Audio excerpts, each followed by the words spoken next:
आप सभी का रंजन कोचिंग कैंपस के YouTube चैनल पे हार्दिक स्वागत है। पिछला वीडियो में हम लोग आरआरबी एनटीपीसी के मॉक टेस्ट लगाए थे। आज उनका सॉल्व करने का अप्रोच देखेंगे। तो चलिए, मेरा पहला क्वेश्चन रेशियो का है। इसमें दिया हुआ है ए बी का अनुपात 1:2 है, बी सी का अनुपात 3:4 है, सी डी का अनुपात 5:6 है तथा डी ई का अनुपात 7:8 है। हमसे ए और ई का अनुपात पूछा है। देखिए, अप्रोच क्या रहता है एग्ज़ाम में, क्योंकि हमारे पास बहुत कम समय रहता है तो हम ऑप्शन का भी सहारा लेंगे। देखिए, ऑप्शन में अगर हमें ए और ई से मतलब है, तो अगर ए का रेशियो देखा जाए तो 44, 35, 71 और 31 है। तो हर एक का अलग अलग वैल्यू दिया हुआ है। किसी एक नतीजे पे हम लोग पहुंच जाते हैं तो आंसर हमें ए से ही मिल जाएगा, ई का भी ज़रूरत नहीं पड़ेगा। देखिए कैसे करते हैं हम लोग। तो जब इस टाइप का सॉल्व करेंगे तो देखिए, हमने पहले ही सॉल्व करके रखा है। मेरा पास साधन का कमी है, जिस कारण हम इस तरीके से आप लोगों को समझाएंगे। थोड़ा एडजस्ट कर लीजिए। कुछ ही दिन में लॉकडाउन में थोड़ी सी छूट मिलेगी तो और बेहतर इंतज़ाम किया जाएगा। तो देखिए, जब इस तरीके का क्वेश्चन दिया रहेगा तो हम लोग इस तरह अप्रोच लेंगे। तो ए का जब निकालने बोलेगा तो हम किस किस से मल्टीप्लाई करेंगे? रेशियो को ए बी सी और डी का रेशियो को मल्टीप्लाई करेंगे। देखिएगा, आपका बाएं कॉर्नर का ऊपर में मैंने एक टेबल बनाया है। जैसे ऊपर में ए लिखे हैं और उसके नीचे ए बी सी डी दिया हुआ है स्मॉल में। यानी अगर हमको ए का रेशियो का वैल्यू चाहिए तो ए into B into C into D करेंगे। बी का रेशियो का वैल्यू चाहिए तो B into C into D करेंगे। सी का वैल्यू चाहिए तो B into C into D करेंगे। अगर डी का वैल्यू चाहिए तो बी इंटू सी डी करेंगे। और ई का वैल्यू चाहिए तो बी सी डी और ई को गुना कर देंगे। दायां साइड देखिएगा, मैंने सभी का रेशियो लिख लिया है।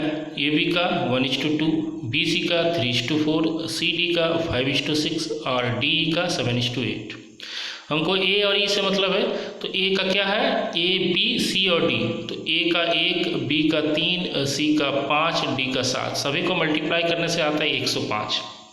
अब देखिए, 105 किससे कटता है? 4 ऑप्शन में से सिर्फ एक ही ऑप्शन है 35, जिससे 105 कटता है। तो मेरा आंसर यही आ गया। लेकिन अगर हम लोग अगर आगे भी करना चाहें तो कर सकते हैं। ई का वैल्यू हम लोग निकाल लेंगे। ई का क्या है? B C D. तो B into C into D into E करेंगे। देखिए क्या आएगा? 2 इंटू 4 इंटू 6 इंटू 8, इस तरह से आ जा रहा है 384। दोनों को अगर हम 3 से डिवाइडेड करेंगे तो 35:128। यानी मेरा आंसर पहला का क्या होगा? बी हो जाएगा। आई होप आप समझ गए होंगे। चलिए अगला क्वेश्चन देखते हैं। दूसरा क्वेश्चन में दिया हुआ है, थोड़ा हिंदी इसमें टाइप में दिक्कत हो गया है तो हम लोग इंग्लिश को हिंदी में कन्वर्ट कर देते हैं। दिया हुआ है कि 40 रुपये में 45 नींबू बेचने पर एक व्यक्ति को 20% की हानि होती है, तो वो 24 रुपये में कितना नींबू बेचे ताकि उसे 20% लाभ हो। तो देखिए कैसे करते हैं। एक तरफ जो मेरा वैल्यू दिया हुआ है वो हम लोग देख लेते हैं। तो दिया हुआ है कि हम 40 रुपये में 45 नींबू बेच रहे हैं तो हमको 20% का हानि हो रहा है। यानी कितना सेलिंग प्राइस होगा? 80% होना चाहिए, क्योंकि 20% नुकसान हो रहा। 100 में 20 हमको नुकसान हो रहा, तो मिल कितना रहा? 80 मिल रहा। तो देखिए हमने किया है 40 lemon into 40 rupees, 45 lemon into 40 rupees into 80%। जबकि हमको चाहिए कितना? 20% प्रॉफिट। 20% प्रॉफिट यानी अगर 100 रुपया का मेरा पास कॉस्ट प्राइस है, 20 रुपया हम क्या करेंगे? प्रॉफिट करेंगे। यानी बेचेंगे कितना में? 120 में। और जबकि रुपीज़ कितना दिया हुआ? 24 रुपीज़। तो इस तरह के क्वेश्चन में जब रुपीज़ अलग अलग दिया रहे तो हम क्या करेंगे? रुपीज़ को जो है हम कन्वर्ट कर लेंगे, एक दूसरे के में हम लोग जो है शिफ्ट कर लेंगे, एक दूसरे में क्रॉस कर लेंगे। 40 इधर आ जाएगा रुपीज़ और 24 रुपीज़ उधर चला जाएगा।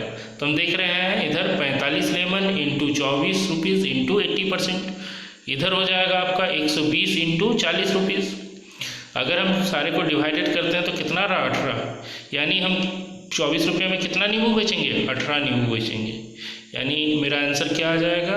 अच्छा इसका हम ये भी नहीं दिए थे, कोई बात नहीं, थोड़ा सा एडजस्ट कर लीजिए। तो क्या हो जाएगा आंसर 18। तीसरा क्वेश्चन देखते हैं टाइम एंड वर्क का। ए किसी काम को 10 दिनों में जबकि बी उसी काम को 15 दिनों में करता है। वे साथ मिलकर 5 दिनों तक कार्य करता है, फिर बचा हुआ कार्य सी द्वारा 2 दिनों में पूरा करता है। यदि उन्हें पूरा कार्य करने के लिए 1500 रुपये प्राप्त हो तो बी तथा सी द्वारा प्राप्त दैनिक मजदूरी कितनी थी। तो देखते हैं किस तरह से करते हैं हम लोग। तो देखिए यहाँ पे दो पहले इंसान का काम का जो इफिशियंसी है वो दिया हुआ है कि 10 दिन और 15 दिन में करता है। तो देखिए अगर इस तरीके का क्वेश्चन जहाँ पे मेरा काम नहीं दिया हुआ है तो हम कैसे निकालेंगे। यहाँ पे दिन का दिया हुआ, हमको काम का इफिशियंसी चाहिए, तो क्या करेंगे 10 और 15 का एलसीएम निकाल लेंगे। 10 और 15 का एलसीएम कितना हो गया 30। तो हम लोग मान लिए काम कितना है 30। तो एक बात बताइए, ये अगर 10 दिन में 30 काम करता है तो प्रतिदिन कितना काम करेगा 3 काम। उसी तरीके से अगर बी 15 दिनों में 30 काम कर रहा तो हर एक दिन कितना काम करेगा 30, जैसा माफ कीजिए 2। तो हमने क्या देखा कि मान लेते हैं जैसे हम लोग कोचिंग चलाते हैं तो मेरा पास 30 चेयर है। मैंने 2 व्यक्ति ए तथा बी को बुलाया। ए क्या करता है हर एक दिन 3 चेयर अंदर करता है, बी 2 चेयर अंदर करता है। अगर दोनों को एक साथ काम लगाएंगे तो कितना चेयर अंदर करेगा कि दिन में 5। मेरा पास कितना चेयर बताए थे हम है 30। तो हर एक दिन 5 चेयर अंदर कर रहा और दोनों मिलके क्या लिखा हुआ देखिए, साथ मिलकर 5 दिनों तक कार्य करता है। तो 5 दिन तक कार्य करेगा तो कितना हो जाएगा, हर एक दिन 5 चेयर अंदर होता है तो 5 इंटू 5 25 काम कर देगा। 5 दिन में कितना काम कर देगा 25। हम मेरा पास 30 काम था, 25 काम हो चुका है, कितना काम बचा हुआ है 5 काम। अब देखिए क्वेश्चन में क्या बोला है, बचा हुआ कार्य सी द्वारा 2 दिनों में करता है, 2 दिनों में पूरा कर लेता है। अब बचा हुआ काम 5 है और सी 2 दिन में कर रहा है, यानी हर एक दिन वो कितना काम कर रहा होगा 2.5। आगे चलते हैं क्वेश्चन का। यदि उन्हें पूरा कार्य करने के लिए 1500 रुपये प्राप्त हो तो बी तथा सी द्वारा प्राप्त दैनिक मजदूरी कितनी है। एक बात बताइए, मेरा पास काम कितना था 30 और 30 काम करने के लिए हमको कुल राशि कितना मिल रहा था 1500, यानी हर एक काम करने के लिए कितना राशि मिल रहा है 50 रुपये। हमसे पूछा बी और सी का दैनिक मजदूरी कितनी है। तो बी हर एक दिन 2 काम कर रहा और सी हर एक दिन 2.5 काम कर रहा है, यानी अगर दोनों मिलके हर एक दिन काम करें तो कितना हो जाएगा, प्रत्येक दिन 4.5 काम करेगा। एक दिन की जो मजदूरी है या एक काम की जो मजदूरी है 50, हर एक दिन दोनों मिलके 4.5 काम करते हैं। तो 50 इंटू 4.5 225 आराम से हम निकाल सकते हैं। 50 इंटू 4 200, एक काम का वैल्यू 50 तो आधा काम का वैल्यू 25, यानी 225 रुपये। तो इस तरीके से आंसर इसका हो जाएगा बी। आशा करते हैं ये भी आपको समझ में आ गया होगा। अगला क्वेश्चन में मूव करते हैं। ये टाइम एंड डिस्टेंस का एक क्वेश्चन है, देखते हैं। श्रीमान त्यागी पटना से धनबाद तक की आधी यात्रा ट्रेन द्वारा 96 किलोमीटर पर आवर की रफ्तार से पूरी की, जबकि शेष दूरी की आधी दूरी कार द्वारा 60 किलोमीटर प्रति घंटा की रफ्तार से पूरी की तथा बची हुई दूरी को मोटरसाइकिल द्वारा 40 किलोमीटर प्रति घंटा की रफ्तार से पूरी की। तो पूरी यात्रा का औसत गति क्या थी। तो यहाँ पे देखिए देखने वाला चीज़ है, कैसे सॉल्व करते हैं इसको। देखिए बहुत आसानी से सॉल्व कर सकते हैं। हमको पटना टू धनबाद या धनबाद टू पटना जा रहे हैं, तो 3 हिस्से में हम लोग गए हैं। पहला आधा दूरी कितना गया, देखिए हम बीच में एक लाइन खींच दिए हैं। मेरा पास बोर्ड वोर्ड आ जाने दीजिए, हम इसको बहुत आसान तरीके से आपको समझाएंगे। जैसे ही मेरे पास बोर्ड आ जाएगा तो हम मैथ का अलग अलग टॉपिक को, जैसे टाइम एंड वर्क हो गया, टाइम एंड डिस्टेंस हो गया, अलजेब्रा हो गया, ज्योमेट्री हो गया, इन सबको एक एक करके हम लोग डिस्कस करेंगे। तो अभी जहाँ तक हो पता है वहाँ तक करते हैं। तो धनबाद से पटना तक की कुछ दूरी है, हमें पता नहीं कितना दूरी है, इतना पता है कि आधा दूरी। तो देखिए यहाँ से धनबाद से लेके एक हम ये तक गए हैं, पॉइंट तक गए हैं। थोड़ा समझा देने के लिए देखते हैं, कोशिश करते हैं हम। आधा दूरी यानी यहाँ तक, आधा दूरी किसके द्वारा किया? ट्रेन, यानी आधा दूरी बचा हुआ यहाँ से यहाँ तक। तो आधा दूरी जो है हम लोग, जो बचा हुआ आधा दूरी है उसमें से आधी दूरी हम कार द्वारा तथा मोटरसाइकिल द्वारा करते हैं। तो पहले इस चीज़ का, इस क्षेत्र का हम लोग देख लेते हैं कि कितना ये बनता है, स्पीड बनता है। तो इसको देखिए क्या किए हैं। तो इस आधा दूरी को हम लोग जानते हैं, एवरेज स्पीड पूछा है। एवरेज स्पीड का फॉर्मूला क्या होता है? 2xy divided by x+y। तो हम लोग देख रहे हैं कि जो आधा दूरी है, बचा हुआ आधा दूरी, उसमें से आधा कार द्वारा तथा आधा मोटरसाइकिल द्वारा करता है। तो 2 × 60 × 40 डिवाइडेड बाई 60 + 40, इसको सॉल्व करते हैं तो कितना आता है? 48 किलोमीटर। जबकि धनबाद से पटना के बीच आधा दूरी वो ट्रेन द्वारा 96 स्पीड से किया है। अब हम देख रहे हैं कि आधा दूरी 96 किलोमीटर प्रति घंटा से किया है, जबकि आधा दूरी 48 किलोमीटर प्रति घंटा से वो किया है। तो क्या हो जाएगा? यहाँ भी हम 2xy डिवाइडेड बाई x+y का फॉर्मूला लगा सकते हैं। तो यहाँ हो जाएगा 2 × 96 × 48 डिवाइडेड बाई 96 + 48। सॉल्व करेंगे तो मेरा आ जाएगा 64 किलोमीटर/आवर, यानी देखते हैं इसका आंसर हो जाएगा ए। चलिए आगे चलते हैं। यहाँ पे एक सिंप्लीफिकेशन का फॉर्मूला दिया हुआ है, या सॉरी सिंप्लीफिकेशन का क्वेश्चन दिया हुआ है। आप आसान तरीके से कर सकते हैं इसको। हम लोग बोर्ड मास का फॉर्मूला लगाएंगे, पहले ब्रैकेट का काम होगा, फिर ऑफ का काम होगा, फिर डिवीज़न का काम होगा। इस तरीके से मल्टीप्लाई, प्लस और सब्ट्रैक्शन का काम होगा। तो देख लीजिए हमने इस चीज़ को कैसे किया है। पहले इसको हम मिक्स फ्रैक्शन से, लाइक या अनलाइक फ्रैक्शन जिसको बोलते हैं, उसमें हम कन्वर्ट कर लिए हैं।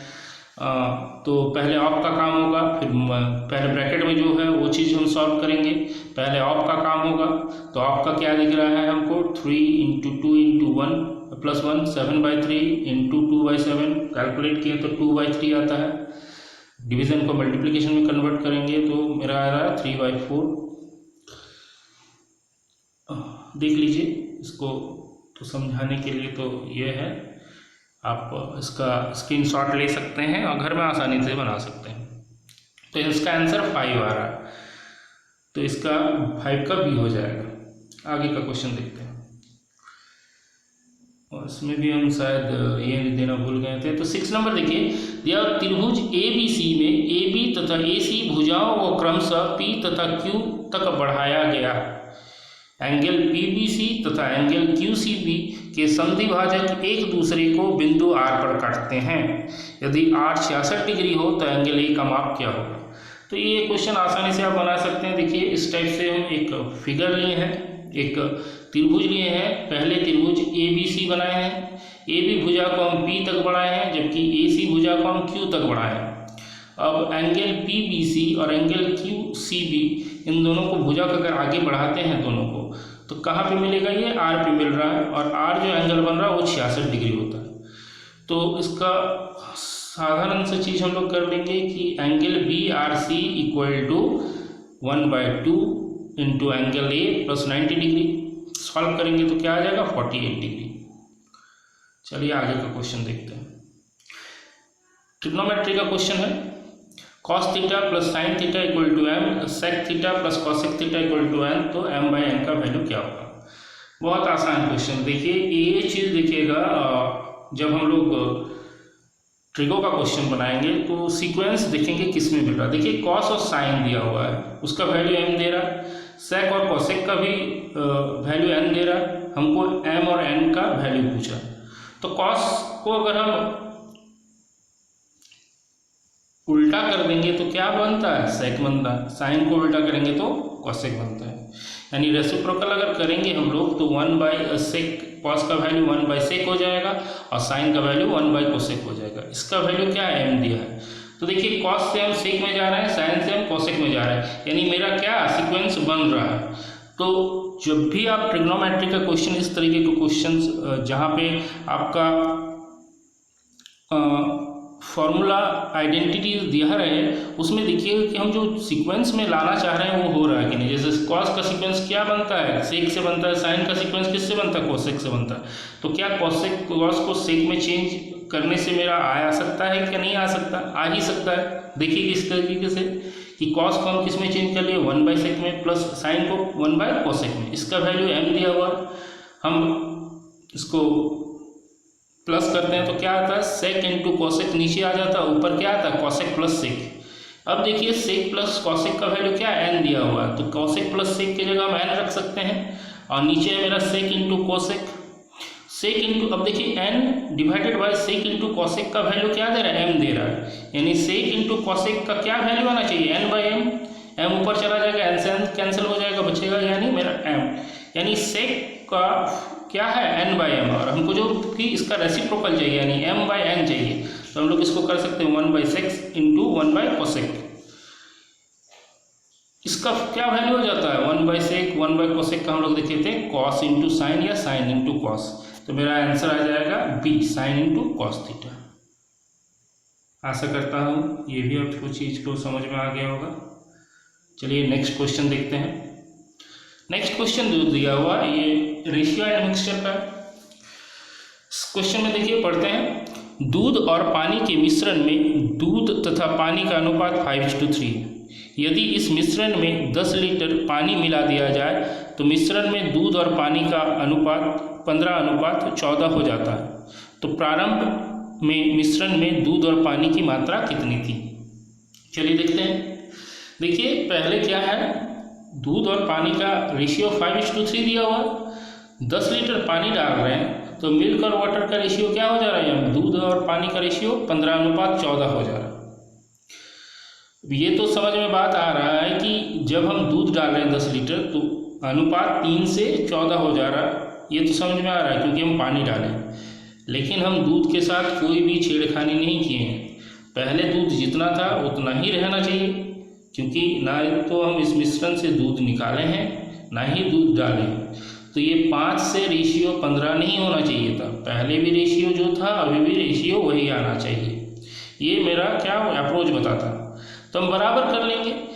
इस तरीके के क्वेश्चन में जो अनचेंज्ड रहेगा, जैसे इसमें दूध अनचेंज्ड है तो उसको हम ऊपर में जो है और नीचे में जो है दोनों को इक्वल कर लेते हैं।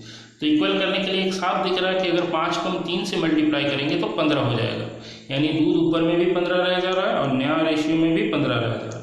तो हम गुना कर देते हैं 3 से, तो 5 दिए 15 आ गया।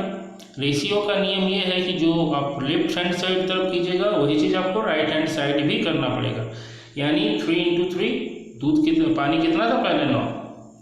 अब देखिए दूध बराबर है तो पानी क्या दिख रहा है, पहले 9 लीटर था या 9 यूनिट था, अभी कितना यूनिट हो गया 14, यानी कितना हम पानी डाले हैं 5 यूनिट।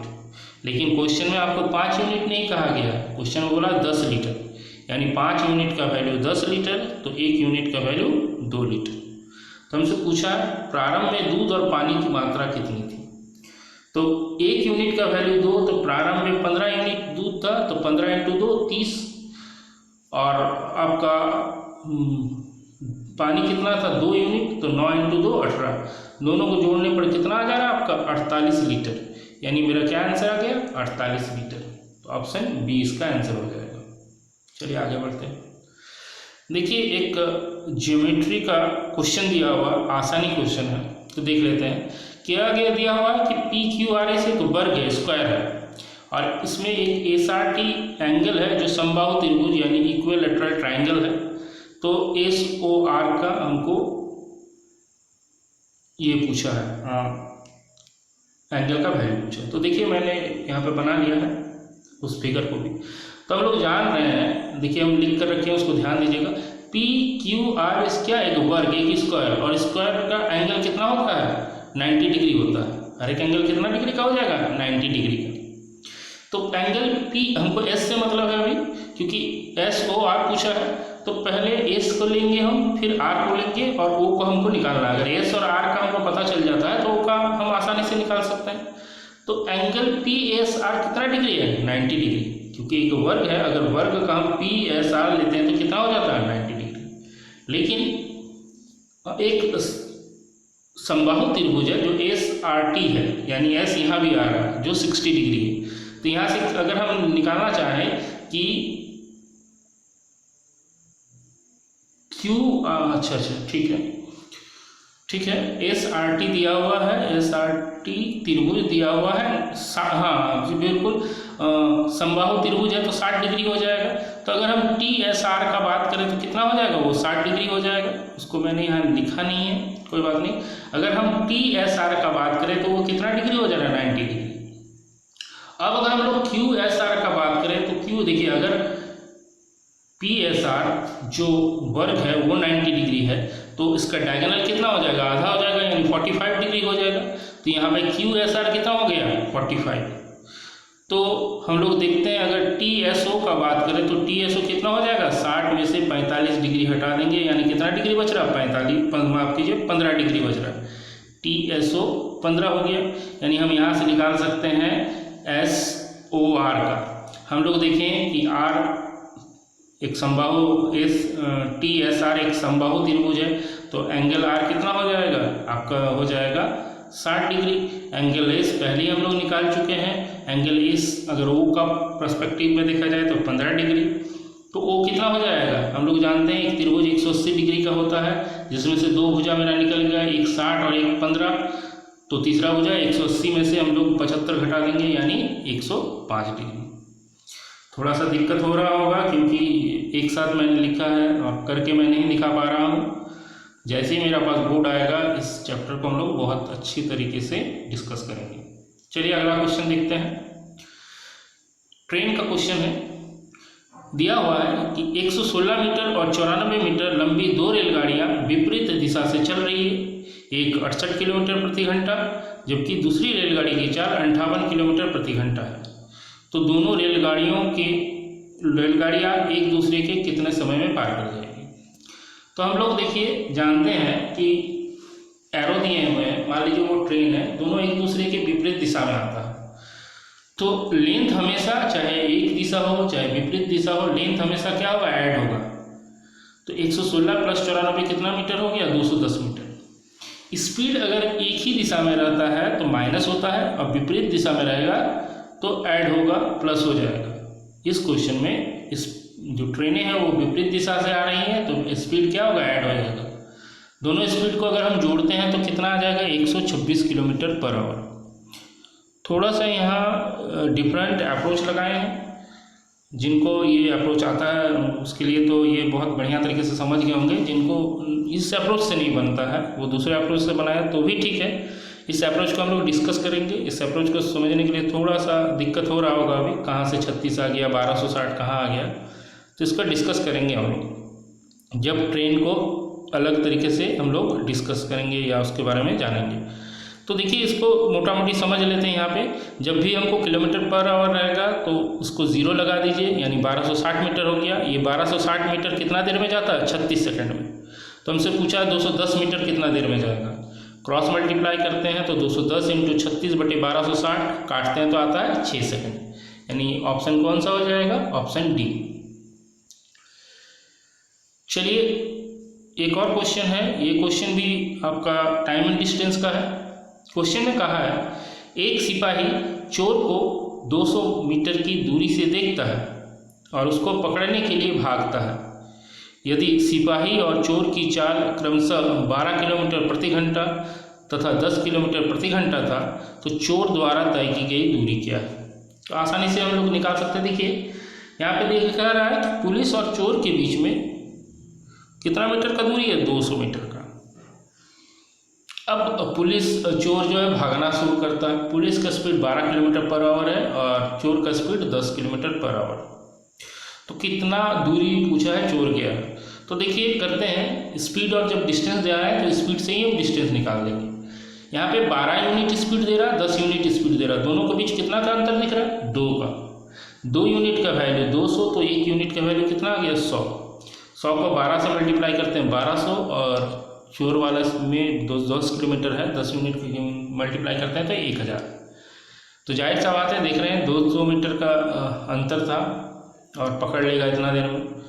तो चोर से पूछा कि चोर द्वारा तय की गई दूरी कितना था, तो 1000 मीटर।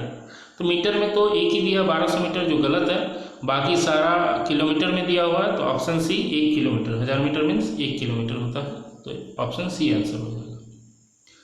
आइए 12 नंबर देखते हैं, प्रॉफिट एंड लॉस का है। एक वस्तु की कीमत में 30% की छूट दी जाती है, पुराना मूल्य वापस पाने के लिए कीमत में कितनी प्रतिशत की वृद्धि करनी पड़ेगी। तो देखिए 3% छूट दे रहे हैं, मतलब 100 का सामान को हम 3 रुपया कम में बेच रहे हैं, तो कितना में बेचेंगे, 97 में। लेकिन दूसरा दिन हम चाह रहे हैं नहीं 97 नहीं 100 रुपया में ही बेचें, तो कितना वृद्धि करना पड़ेगा, 3/97 × 100।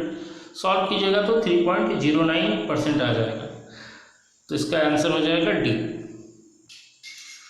इस क्वेश्चन को देखते हैं, ये भी आपका प्रॉफिट एंड लॉस और डिस्काउंट का क्वेश्चन है। इस क्वेश्चन में दिया हुआ एक अफ्रीकन सफारी के टिकट पर 20% की छूट दी जाती है, तो 43% का लाभ होगा। यदि छूट 28% हो तो लाभ कितना प्रतिशत होगा। देखते हैं इसका अप्रोच क्या रहता है।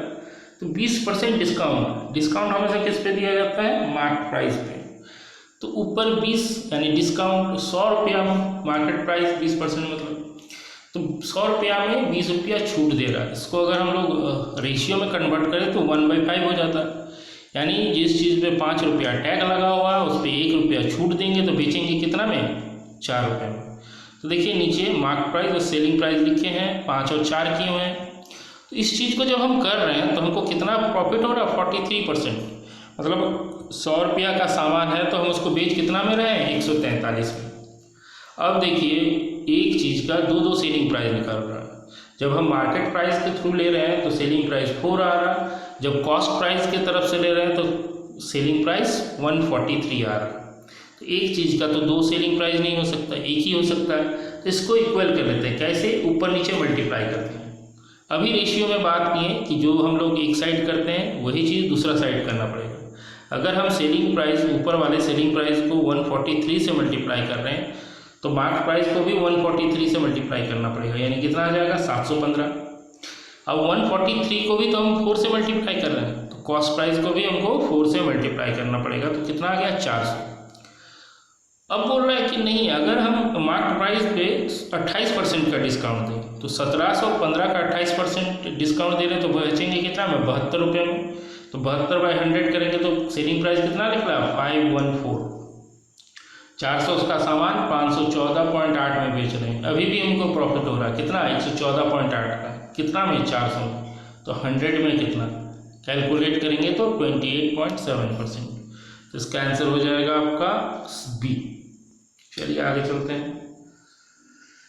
फिर एक आपका चेन रूल कह लीजिए या टाइम एंड डिस्टेंस का जो है, टाइम एंड वर्क का जो है, थोड़ा अलग पैटर्न का क्वेश्चन दिया हुआ है। एक कैंप में 1600 सैनिकों के लिए 50 दिनों का पर्याप्त भोजन है और प्रत्येक व्यक्ति 900 ग्राम भोजन खाता है।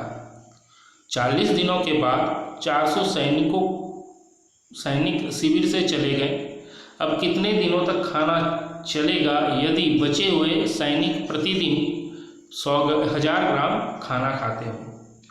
तो देखिए पहले हम लोग देखते हैं 900 ग्राम ही खाता है, तो 900 ग्राम यहाँ नहीं लिख रहे हैं, सिंपल सा चीज़, 1600 आदमी है, 50 दिनों का पर्याप्त खाना है, तो कितना पैकेट होगा, 80,000 पैकेट होगा।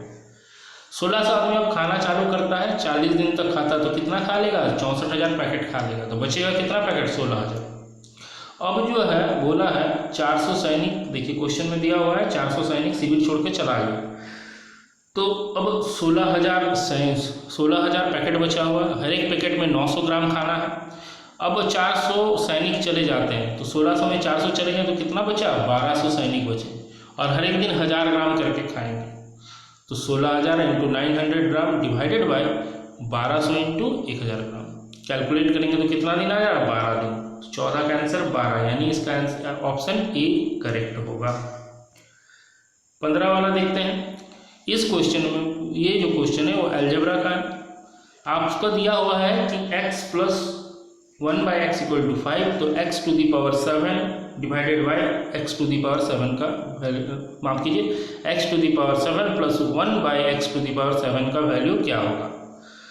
तो हम लोग जानते हैं अगर बेस सेम है, अगर उनको मल्टीप्लाई किया जाए तो पावर क्या होता है, ऐड हो जाता है। जैसे x to the power 4 into x to the power 3 को अगर मल्टीप्लाई करते हैं तो क्या हो जाता है, 7 हो जाता है। अलजेब्रा में एक छोटा सा कंडीशन है, देखिए इस तरीके से ही हम करेंगे, सिर्फ क्या करेंगे x to the power 4 into x to the power 3 कर रहे हैं तो 7 तो आ जा रहा है, लेकिन इन दोनों के बीच पावर का जो है 4 और 3 के बीच क्या गैप बन रहा है, 1, यानी जितना का गैप बनेगा, अगर 1 का बनता है तो एक्स हम माइनस कर देंगे, स्क्वायर का बनता है तो एक्स स्क्वायर माइनस करेंगे, क्यूब 3 बनता है तो डिफरेंस 3 अगर बनता है तो एक्स क्यूब से हम माइनस कर देंगे, अगर डिफरेंस 4 बनता है तो एक्स टू दी पावर 4 से माइनस कर देंगे। मतलब ये अप्रोच अपनाएंगे इस क्वेश्चन के लिए। अलजेब्रा पढ़ेंगे तो इसको डिटेल्स में हम लोग देखेंगे। तो देखिए क्या हो जाएगा कि x प्लस 1 बाई एक्स का वैल्यू 5 दिया हुआ है, तो पहले x टू दी पावर 4 का निकालते हैं। कैसे निकालेंगे, अगर हम होल स्क्वायर कर देते हैं, जैसे x प्लस 1 बाई एक्स का होल स्क्वायर कर देते हैं तो राइट साइड तरफ क्या होगा, के स्क्वायर माइनस 2, के यानी जो गिवन वैल्यू है, गिवन वैल्यू के की जगह हम लोग 5 रखते हैं क्योंकि यहाँ 5 वैल्यू दिया हुआ है, तो 5 का स्क्वायर कितना हो जाएगा 25 माइनस 2 कितना आ गया 23। तो x प्लस 1 बाई एक्स का होल स्क्वायर का वैल्यू कितना आ गया 23।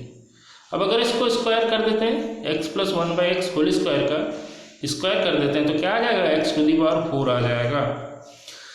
तो वही अप्रोच करेंगे, के स्क्वायर माइनस 2, पहले x प्लस 1 बाई एक्स का वैल्यू कितना दिया हुआ था 5, स्क्वायर का वैल्यू क्या निकला 23, इसका होल स्क्वायर माइनस 2 कर देंगे, 23 का होल स्क्वायर 529 होता है माइनस 2 यानी 527। ये मेरा निकल गया x टू दी पावर 4 का वैल्यू। अब क्यूब का वैल्यू निकालते हैं, क्यूब का वैल्यू क्या होता है के क्यूब माइनस 3k, तो के क्यूब मतलब 5 का क्यूब 125, 3k मतलब 3 इंटू 5 15, माइनस कर लेते हैं तो कितना आ जाएगा 110। तो हम देख रहे हैं x टू दी पावर 4 का वैल्यू 527 निकला, x क्यूब का वैल्यू 110 निकला, माइनस x यानी 1 का वैल्यू कितना दिया हुआ 5 दिया हुआ, तो 527 इंटू 110 माइनस 5 करेंगे तो 57965 आ जाएगा आंसर। तो कौन सा ऑप्शन सही होगा, ए।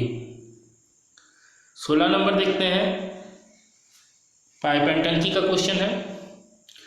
तो देखिए क्या दिया हुआ कि 3 पाइप ए बी सी किसी टंकी को क्रमशः 12, 15 तथा 20 घंटे में भर सकते हैं।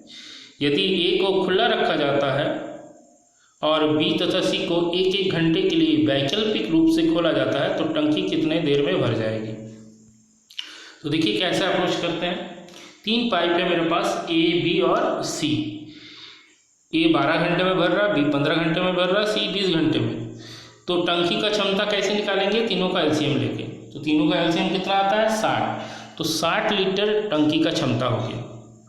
अगर पाइप ए 12 घंटा में 60 लीटर भरता है तो हर एक घंटा कितना भरेगा 5 लीटर, बी जो है 15 घंटे में 60 लीटर भरता है यानी हर एक घंटे 4 लीटर, और सी जो है 20 घंटे में 60 लीटर का टंकी भर देता है यानी हर एक घंटा कितना लीटर भरेगा 3 लीटर।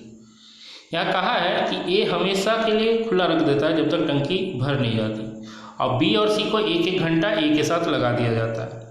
तो पहला घंटा अगर ए और बी मिलके काम करेगा तो कितना लीटर भर देगा 9 लीटर। अगले घंटा ए तो खुला रहेगा लेकिन बी बंद कर दिया जाएगा, उसके स्थान पर सी को चालू कर देगा यानी सी दूसरे घंटा कितना भरेगा 5 + 3 8 लीटर। तो हर एक 2 घंटे में कितना लीटर भरेगा 17 लीटर, हमको भरना 60 लीटर।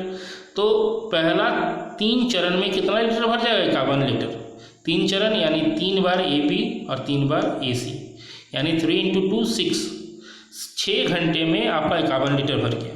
अब बचा हुआ कितना भाग है 9 लीटर, 60 लीटर का टंकी था 51 लीटर 6 घंटे में भर चुका है, तो कितना लीटर पानी बचा हुआ है भरने के लिए 9 लीटर।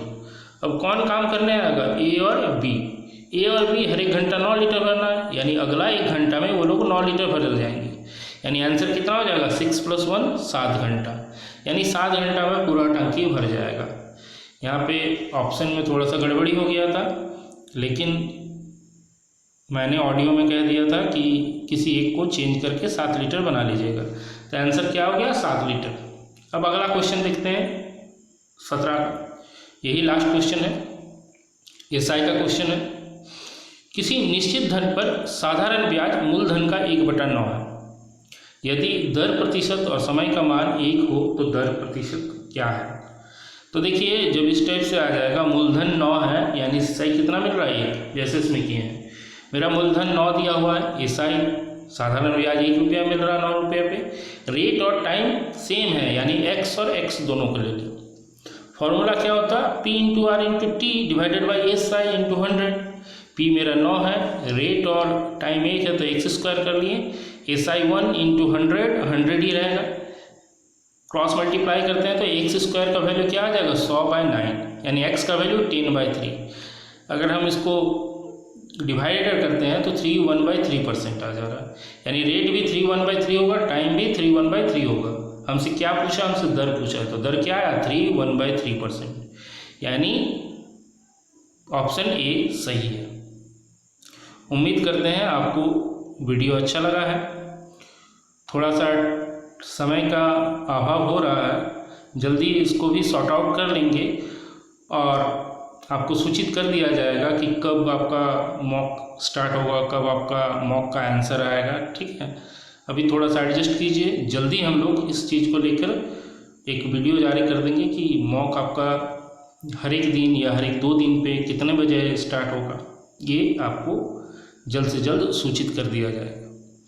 तो इस चैनल को सब्सक्राइब कर लीजिए, अधिक से अधिक शेयर कीजिए अपने ग्रुप्स में, अपने दोस्तों के बीच, ताकि हम लोग जो है हमारा सब्सक्राइबर बढ़े और हम लाइव आपके सामने आ पाए। अगला बार मिलते हैं अगला मॉक टेस्ट के साथ। धन्यवाद।